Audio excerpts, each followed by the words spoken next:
Hey, what is up guys? It is me Flavio here, back with another Godfather video, and in today's video we're going to be comparing troops of different tiers and different stars to see which ones are better.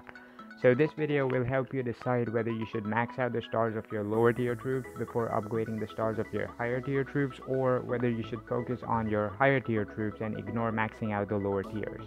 So let's get right into the video. I've got 4 tables here, 1 table for each troop type, so let's take a look at the table for assassins first.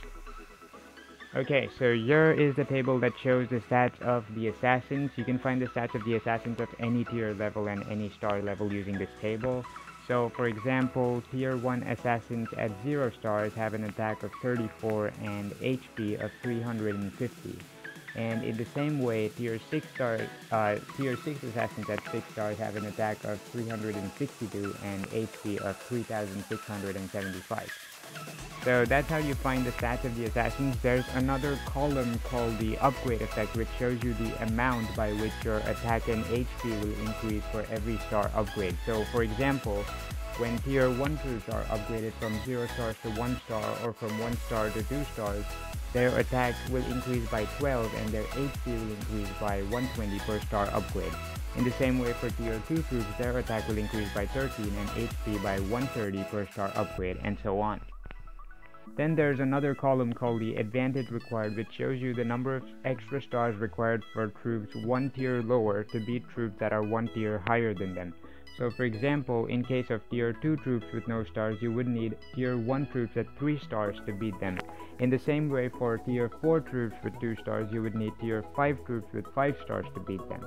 So you can see that the advantage required in case of tier 2 troops is 3 stars, then at tier 3 it falls to 2 stars, then it goes back to 3 stars at tier 4, and finally for tier 5, 6, and 7 it is 4 stars. There's just one exception to this rule that I've highlighted in red here.